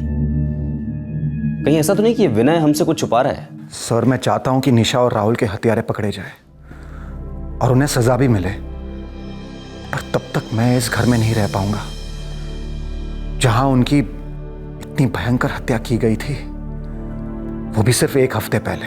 लेकिन इस वक्त इन्वेस्टिगेशन काफी नाजुक स्टेज पर है, इसलिए आपका शहर में होना बहुत जरूरी है। आप चाहें तो कहीं और शिफ्ट कीजिए, पर प्लीज अभी शहर मत छोड़िए।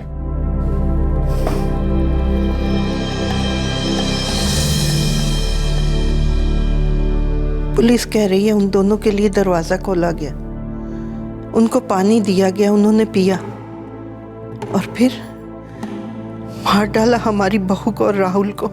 पुलिस ने यह बात मुझसे भी कही है, कई बार कही है। अब आप मुझे ये बात क्यों कह रही है माँ? पर निशा उन दोनों को कैसे जानती थी? मुझे क्या मालूम, मैं तो 1 साल से पटना में हूं। मजदूर लगते हैं दोनों, किसी काम से बुलाया होगा पहले कभी, फिर उस दिन भी दोबारा शायद किसी काम से ही बुलाया होगा, और क्या।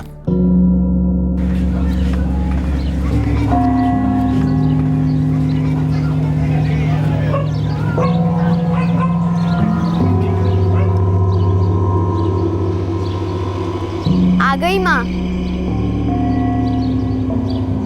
रुक्मणी, मैं कांस्टेबल शांता। जी मैडम। 5 साल पहले यहाँ विनय और निशा पांडे रहते थे, तुम काम करती थी ना उनके यहाँ? हाँ जी। 2 साल थे वो यहाँ, तुम पूरे 2 साल थी उनके साथ? जी। निशा पेट से थी और यहीं भुवनेश्वर में उसने अपने बच्चे को जन्म दिया? जी मैडम, राहुल नाम रखा था उस बच्चे का, बड़ा प्यारा बच्चा है। लेकिन बात क्या है? निशा पांडे और बच्चे राहुल दोनों का कत्ल हो गया है रांची।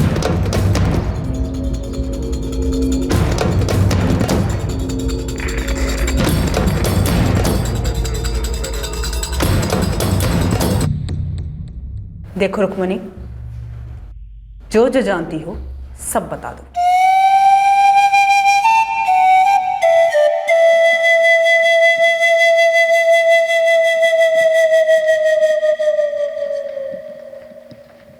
विनय जी, क्या आप राहुल के पिता हैं? ये कैसा बेहुदा सवाल है? सवाल सीधा है, ये केस बेहुदा है। दोबारा पूछ रहा हूं, क्या राहुल आपका और निशा जी का बेटा था? उन 2 सालों में भुवनेश्वर के किसी भी हॉस्पिटल में या म्युनिसिपैलिटी के रिकॉर्ड में सबूत नहीं है कि निशा और विनय का कोई बच्चा हुआ था। लेकिन एक लोकल डॉक्टर नीलोश्री जैना, अमूल्य चौक की डॉक्टर नीलोश्री जैना से हमें सबूत मिलते हैं कि उस दौरान तुम प्रेग्नेंट थी, रुक्मणी साहू। और तुम जो दावा करती आई हो कि उस प्रेगनेंसी का जो बच्चा था वो मर गया, उसका भी कोई सबूत नहीं है।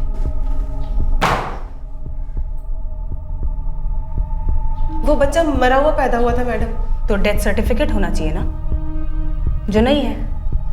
और तुमने हमसे झूठ बोला कि निशा प्रेग्नेंट थी, बल्कि तुमने हमें ये नहीं बताया कि तुम प्रेग्नेंट थी। देखो रुक्मणी, हमें पूरा शक है कि निशा का राहुल दरअसल तुम्हारा बच्चा है।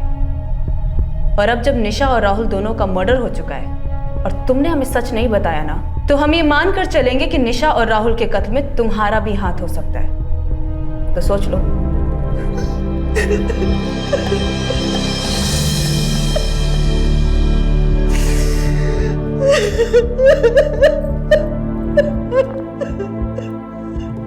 क्या ताल्लुक है इस बात का इन मर्डर से? विनय जी, हर चीज का हर चीज के साथ ताल्लुक होता है और इन्वेस्टिगेशन में हर ताल्लुक के बाल की खाल निकाली जाती है, तब जाके सच्चाई सामने आती है। फिलहाल मुझे सिर्फ ये सच जानना है कि मेरी बीवी और बच्चे को किसने मार डाला। और मुझे आपके झूठ के पीछे का सच जानना है। आपने क्यों नहीं बताया कि राहुल आपका और निशा जी का बायोलॉजिकल बच्चा नहीं है? ये क्या बात कर रहे हैं आप? विनय जी, बात को घुमाने या छुपाने से कोई फायदा नहीं है।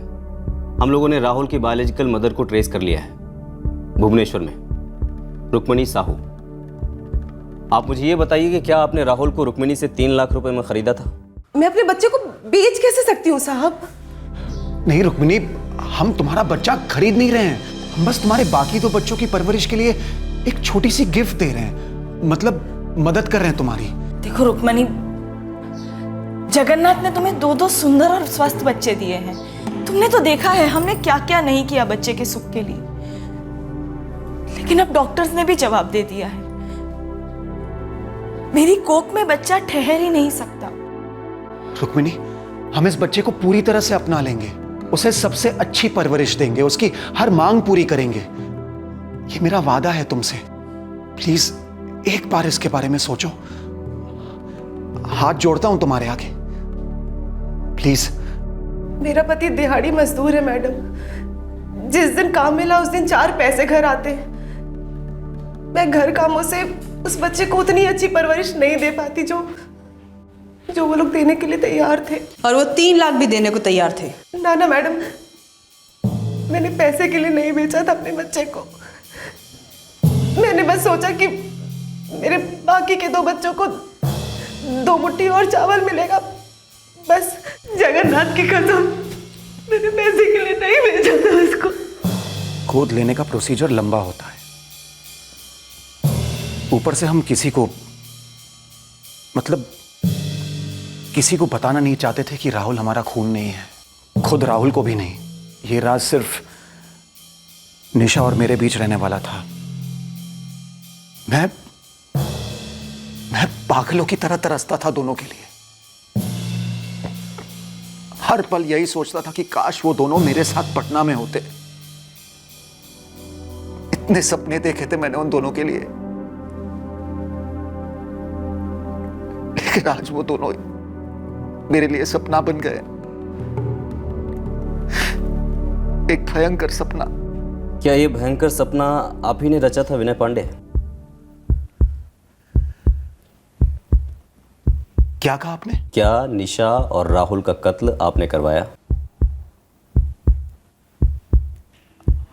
आपकी हिम्मत कैसे हुई मुझसे ये बात पूछने की? मैनेजर साहब, हमारी हिम्मत को साइड में रखिए। आप सिर्फ सवालों के जवाब देने की हिम्मत जुटाइए। आप इतना घिनौना इल्जाम मुझ पे कैसे लगा सकते हैं? क्योंकि हरकत ही इतनी घिनौनी हुई है। नहीं, देखिए विनय जी, ये दोनों हत्यारे कोई अजनबी नहीं थे। शायद निशा जी इनको जानती थी। कैसे जानती थी? मुझे कैसे पता? मैं तो पटना में था ना। तो पटना से सुपारी दी होगी, भेज दिया होगा उन दोनों को निशा और राहुल का कत्ल करने के लिए। ये कोई रॉकेट साइंस तो नहीं है ना। हमें सिर्फ ये जानना है कि ये रॉकेट फायर क्यों हुआ। कौन सा ऐसा कारण था जिसकी वजह से आपने इतना बड़ा और भयंकर कदम उठाया और अपनी पत्नी के साथ साथ उस मासूम बच्चे को ही मार डाला, जो भले ही आपका खून ना हो, लेकिन एक 5 साल का मासूम बच्चा तो था। Shut up, just shut up, okay? दोबारा कभी ये बात मुझसे मत कहिएगा कि वो मेरा बच्चा नहीं था। अरे आपको हमारी एक प्राइवेट बात क्या पता चल गई कि राहुल को हमने गोद लिया था, तो अब आप ये कहेंगे कि राहुल मेरा बच्चा ही नहीं था? मारा क्यों विनय पांडे? नहीं मारा, अपनी जान से ज्यादा प्यार करता था मैं दोनों को। क्या सिर्फ पैदा करने से बच्चा अपना हो जाता है? बच्चे की परवरिश जरा भी मायने नहीं रखती है क्या? मारा क्यों? आप जैसे लोग ना, जिनके आसानी से बच्चे हो जाते हैं, हम जैसे लोगों का दर्द कभी नहीं समझेंगे। वो 9 साल टॉर्चर थे हमारे लिए, लेकिन सिर्फ हम दोनों का प्यार हमारी ताकत थी। निशा और मैंने हर दर्द एक साथ झेला, हरदम मौजूद थे एक दूसरे के लिए। उन सारी टेस्ट के दौरान, उन सारे मन्नतों के दौरान, मंदिर, दरगाह, हॉस्पिटल्स, लेबोरेटरीज के चक्कर काटे हमने एक दूसरे को कसकर पकड़कर। उन 9 लंबे सालों के बाद हमारी जिंदगी में राहुल आया। इम्पॉसिबल। विनय को मैं पिछले 15 सालों से क्लोजली जानता हूँ। पटना पोस्टिंग के बाद भी उसके काम में कोई कमी नहीं आई। हाँ, लेकिन विनय को अपने परिवार की कमी खाई जा रही थी। सर, ये कैसा सवाल है? वो दोनों राहुल पर जान छिड़कते थे और अभी आप लोगों से पता चल रहा है कि वो उनका अपना खून नहीं था। पर फ्रैंकली सर, ये मैटर कैसे करता है? मानसिक हालत। हेलो सर, विनय पांडे एक सीनियर बैंक ऑफिसर है। विनय जब हर महीने 2-4 दिनों के लिए आया करता था, तो क्या उसके और निशा के बीच कोई झगड़ा होता था? अगर आपके कहने का मतलब है कि जोर जोर से चिल्लाना, मारपीट वगैरह, तो मेरा आंसर है नो। निशा अकेलापन तो महसूस करती थी, पर वो हर लॉन्ग डिस्टेंस जोड़ा करता ही है ना सर। लेकिन निशा ने आपके साथ कभी कुछ शेयर किया अपनी शादी की किसी प्रॉब्लम के बारे में? कभी नहीं। दरअसल उनके बीच बहुत प्यार था, जो अक्सर बच्चा आ जाने के बाद जोड़ों के बीच कम हो जाता है। तो बच्चे को लेकर कोई खटास? बच्चे को लेकर खटास? सर क्या बात कर रहे हैं आप?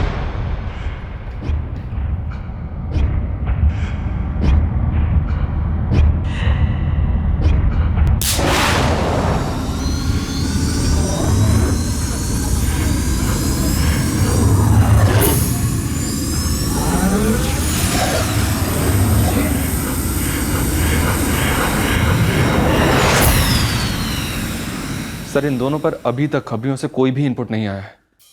और सर, ये दोनों हिस्ट्री शीटर भी नहीं है। लेकिन ये दोनों निशा पांडे को जानते थे और डेफिनेटली विनय भी इन दोनों को जानता है, बस हमसे झूठ बोल रहे हैं। लेकिन सर, विनय के बैकग्राउंड चेक में एक भी आदमी ने ना तो विनय के बारे में, ना ही उसकी शादी के बारे में कुछ भी नेगेटिव बोला है।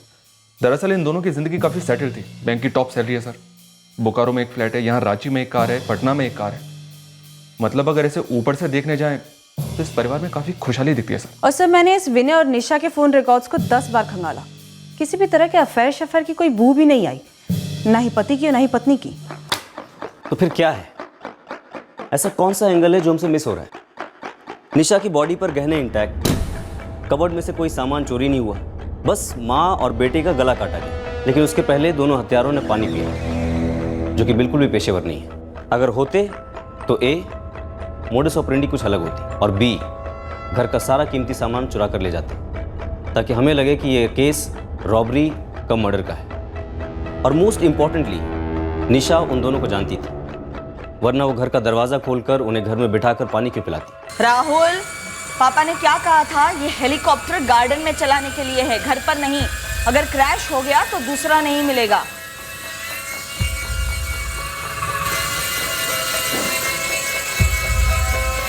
बेटा राहुल, बंद करो ना, मम्मी बात नहीं कर पा रही है। मम्मी बस लास्ट राउंड।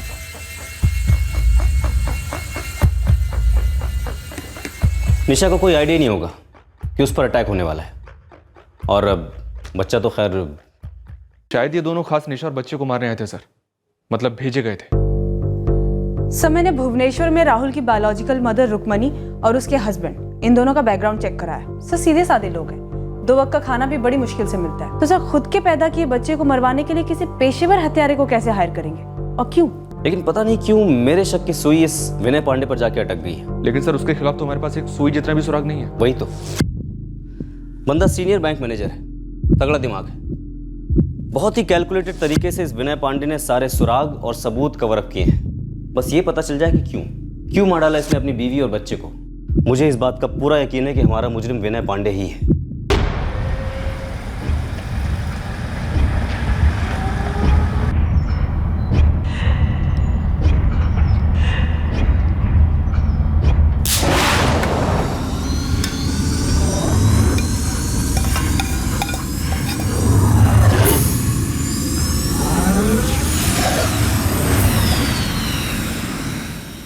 ये अकेलापन मुझे अकेला ही नहीं छोड़ता है निशा।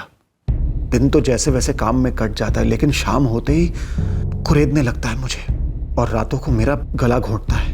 कुछ भी खाना गले के नीचे उतरता ही नहीं है। जिंदा रहने के लिए नूडल्स बना लेता हूँ। जरा दूर का सोचो, यहाँ रांची में राहुल के लिए सब कुछ सही है, स्कूल, उसके दोस्त, हमारा मोहल्ला। लेकिन हमारा क्या? हमारा क्या विनय? हमने 9 साल हर एक मिनट साथ गुजारा है। काश वो वक्त वापस आता जब तुम मेरे लिए भी वक्त निकालती थी। अब हम पेरेंट्स हो गए हैं, हमारे रोल्स चेंज हो गए हैं। ये पेरेंट्स होते ही एक कपल के बीच सब कुछ क्यों खत्म हो जाता है? आपसे किसने कह दिया कि हमारे बीच कुछ नहीं रहा? ये हमारा प्यार ही तो है जो हम राहुल में इन्वेस्ट कर रहे हैं। मुझे लगता है कि हमने गलत इन्वेस्टमेंट की है। क्या? लगता है इस बच्चे ने हम दोनों को दूर कर दिया है। राहुल ना होता तो तुम मेरे पास होती। विनय, राहुल नहीं आता अगर जिंदगी में तो वो दुख और वो दर्द हमारे प्यार पर हावी हो जाता एक दिन। सच तो यह है कि तुम राहुल में इतना खो चुकी हो कि तुम्हें याद नहीं आता हम पहले एक साथ कितना वक्त बिताते थे। ऊपर से मैं इतना कमा रहा हूँ, इन्वेस्ट कर रहा हूँ, पर जिंदगी से 0 रिटर्न आ रहा है। नेगेटिव में जा रहा है सब कुछ। नेगेटिव आपकी सोच होती जा रही है। विनय, आप ये क्यों नहीं सोचते कि आप जो कमा रहे हैं, जो इन्वेस्ट कर रहे हैं, वो सब हमारे लिए ही है ना? खुद के लिए, मेरे लिए, राहुल के लिए है। जो हमारा है ही नहीं। हेलो विनय, आपको ऐसा नहीं कहना चाहिए था। क्यों? ना बोलने से सच बदलेगा क्या? ना बोलने से मेरा अकेलापन, मेरा दर्द कम होगा क्या? विनय, हम जो सोचते हैं वही कहते हैं, जो कहते हैं वही करते हैं, और जो करते हैं वो हम हो जाते हैं। और इस वक्त मुझे आपकी सोच में स्वार्थ नजर आ रहा है। इतने सेल्फिश कब से हो गए आप? विनय प्लीज, आप इस तरह मुझ पर प्रेशर मत डाला कीजिए। और ये अकेलापन मुझ पर जो प्रेशर डाल रहा है उसका क्या? टैकल करिए उसे, अपने आप को बिजी रखना सीखिए। लेकिन मैं पटना नहीं आ रही हूँ। क्योंकि मैं पटना में हूँ? क्योंकि बहुत जल्द आप पटना में नहीं रहोगे विनय। हर 2 साल में आप अलग अलग शहरों में रहते हो। राहुल की स्टेबिलिटी सबसे इंपॉर्टेंट है इस वक्त। राहुल का सब कुछ इंपॉर्टेंट था, है और रहेगा। मैं तो हुई नहीं ना। राहुल के साथ कंपटीशन कर रहे हैं आप, अपने ही बेटे के साथ। क्या हो गया है आपको? मुझे नहीं पता क्या हो गया है मुझे, पर मुझे पता है तुम्हें क्या हो गया है। तुम एक दोस्त, एक प्रेमी, एक पत्नी थी कभी, अब सिर्फ मां हो, वो भी ऐसे बच्चे की जो।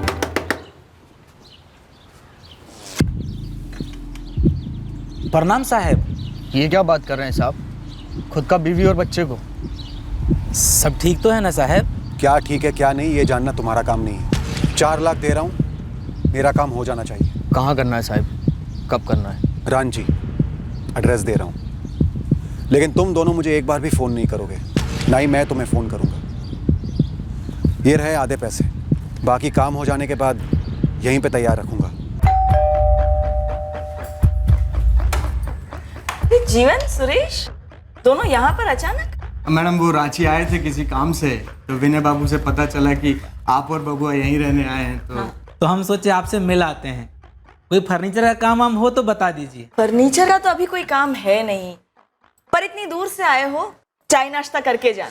आ जाओ, अंदर आ जाओ। जीवन और सुरेश, सर आप इन 2 हथियारों तक कैसे पहुंच पाए? हम लोगों ने इस केस में कुछ किया नहीं। एक्चुअली देखा जाए तो हमारा केस स्टेटस ज्यों का त्यों था। कोई लीड नहीं, कोई एविडेंस नहीं। एविडेंस कुछ चलकर हमारे सामने आया इस डबल मर्डर के ठीक 3 हफ्ते बाद। सर, 4 डंडों में सब कुछ उगल दिया उस जीवन ने। उसने मर्डर किया अपने जीजा सुरेश का। चल बता, क्यों मारा अपने जीजा सुरेश को तूने? जीजा है तो क्या हुआ? कुछ भी करेगा। चीटिंग कर रहा था हमारे साथ, हमारा पैसा नहीं दे रहा था साहिब। कितने पैसों की लड़ाई थी? जो कीमत तूने उसकी जान लेके वसूली? बहुत सारा पैसा था। कितना? 1 क्या 1 लाख? तूने अपने जीजा को 1 लाख उधार दिया था। देखो जीवन, दिमाग ना चाटो, हम कह रहे हैं तुम्हारा हिस्सा मिलेगा। साहब ने पूरा पैसा दिया था तुम्हारे हाथ में, तुम हमको दिए हो 1, बाकी का हिस्सा चाहिए अभी का अभी।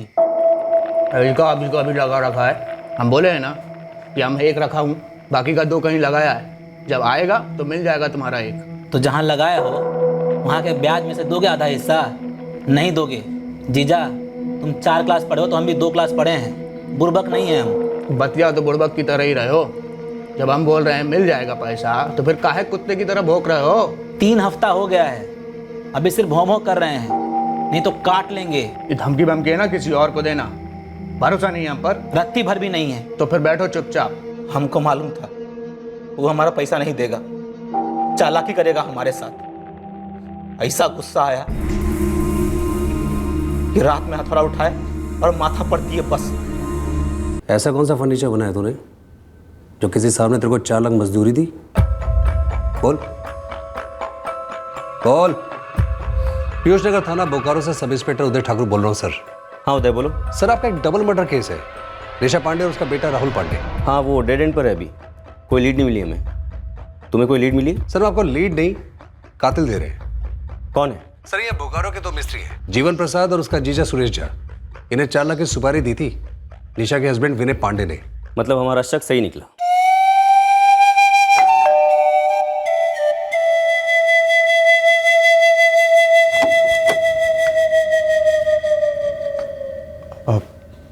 जी कुछ पता चला? बिल्कुल पता चला विनय जी, लेकिन दोनों में से सिर्फ एक पकड़ा गया है। जीवन प्रसाद ने सुरेश झा का मर्डर कर दिया 4 लाख के बंटवारे के लिए।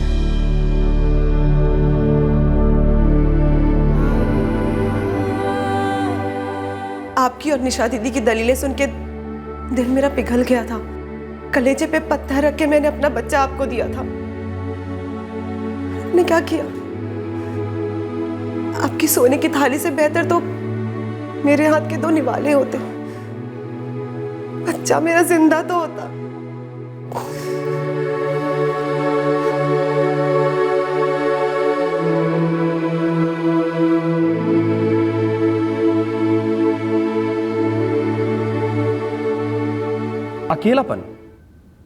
अकेलापन भी कोई मोटिव होता है मर्डर का? उसे लगा कि गोद लिया हुआ बच्चा उसके और उसकी पत्नी के बीच आ रहा है। आर यू श्योर कोई और कारण नहीं था? इस विनय पांडे का कोई अफेयर, कोई दूसरी औरत? नो, कोई अफेयर नहीं था, कोई दूसरा कारण नहीं था। कत्ल प्लान करते वक्त तो ये आदमी डिप्रेशन और अकेलेपन का शिकार था, लेकिन पकड़े जाने के बाद उसे अपने किए पर पछतावा था। क्रिमिनल दिमाग भले ही प्लानिंग अद्भुत करता हो, लेकिन जुर्म के इमोशनल नतीजों के बारे में वो सोचता नहीं, या फिर शायद सोचने की ताकत ही खो देता है। अब इस विनय पांडे को ही ले लीजिए, लगभग परफेक्ट क्राइम कर गया था बंदा, लेकिन जिस अकेलेपन को दूर करने के लिए उसने 1 नहीं बल्कि 2 मर्डर्स किए, क्या वो दूर हुआ? नहीं। क्या पछतावे से वो कभी कम होगा? कभी नहीं। क्राइम पेट्रोल्स के और भी दिलचस्प कहानी देखने के लिए हमारे चैनल को सब्सक्राइब करें और बेल आइकॉन दबाना न भूलें।